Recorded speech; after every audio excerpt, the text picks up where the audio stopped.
Muy buen día a todos. El día de hoy vamos a continuar con nuestra clase de química inorgánica y el tema que vamos a ver el día de hoy es acerca de otro tipo de fuerzas que unen a los elementos.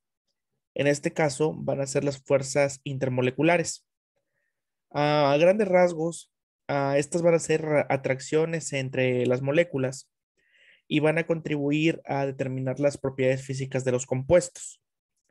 Este tipo de fuerzas van a recibir el nombre de fuerzas de Van der Waals, en honor a Johannes van der Waals, quien habló de la importancia de este tipo de fuerzas. Vamos a ver tres tipos de ellas, que van a ser las fuerzas dipolares, los puentes de hidrógeno y las fuerzas de dispersión.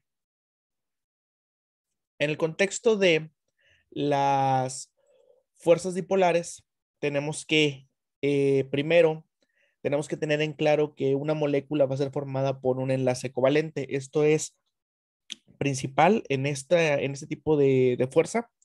Una vez formado el enlace covalente, que vamos a recordar que es aquel en la que los diferentes átomos de los elementos van a compartir pares de electrones.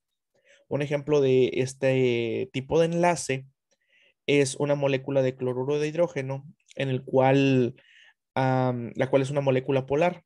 Y ya que el par de electrones que se comparte va a ser atraído por mayor intensidad por el cloro, esto debido, recordemos que el cloro es altamente electronegativo, va a generar que los átomos que se encuentran separados puedan presentar una carga parcial positiva o negativa, y de ahí se toma el nombre de dipolos.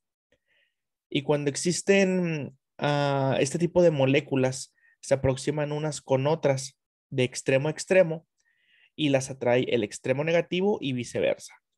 Cabe mencionar que las fuerzas dipolares son fuerzas débiles entre ellas. Ahora, en esta imagen, nosotros podemos ver una molécula representada por cada imagen esta bolita azul o la bolita rosa, la cual va a representar a los dos polos.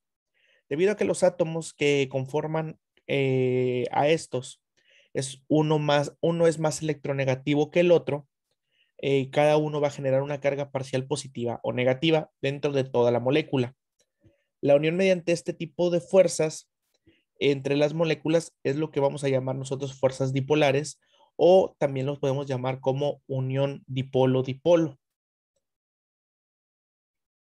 La siguiente fuerza que vamos a ver nosotros es los puentes de hidrógeno. Estos van a ser fuerzas intermoleculares entre moléculas que van a contener los átomos de hidrógeno. Lo que sucede aquí es que los electrones se encuentran muy cargados hacia el átomo electronegativo, es decir, oxígeno, fluoruro, nitrógeno, por lo que prácticamente el hidrógeno queda descubierto. Entonces, este hidrógeno descubierto va a ser tanto atraído hacia electrones que no se encuentren compartidos con los elementos que les mencioné antes, o con otra molécula, ¿verdad? En esta representación podemos ver que los puentes de hidrógeno, pues básicamente se van a representar por medio de unas líneas punteadas, como podemos ver aquí el enlace de hidrógeno, debido a la debilidad que tiene. Y este ejemplo es de una molécula de agua en el que el átomo de hidrógeno se une mediante los puentes de hidrógeno que ya les mencioné al oxígeno que carga la otra molécula del agua. Cuando el agua llega a su punto de congelación, que recordemos que es a los 0 grados, los puentes de hidrógeno entre la molécula hace que las moléculas de agua se acomoden y de esta forma se formen cristales. Las características de los conocidos puentes de hidrógeno tienen tres, valga la redundancia, características en común. Como número uno, tenemos que cada molécula que participa en un átomo de hidrógeno, esta se va a formar covalente en torno al fluoruro, oxígeno, nitrógeno. Así el hidrógeno queda con una carga parcial positiva. Número dos, tenemos que el hidrógeno es atraído por un par de electrones de otro átomo de flúor, oxígeno o nitrógeno de una molécula vecina. Y los puentes de hidrógeno se forman dentro de un agrupamiento de moléculas como si fueran imanes. y todos estos se van del extremo positivo dirigido hacia el extremo negativo. Ahora tenemos las llamadas fuerzas de dispersión. Las fuerzas de dispersión de London tenemos que son la atracción entre moléculas no polares.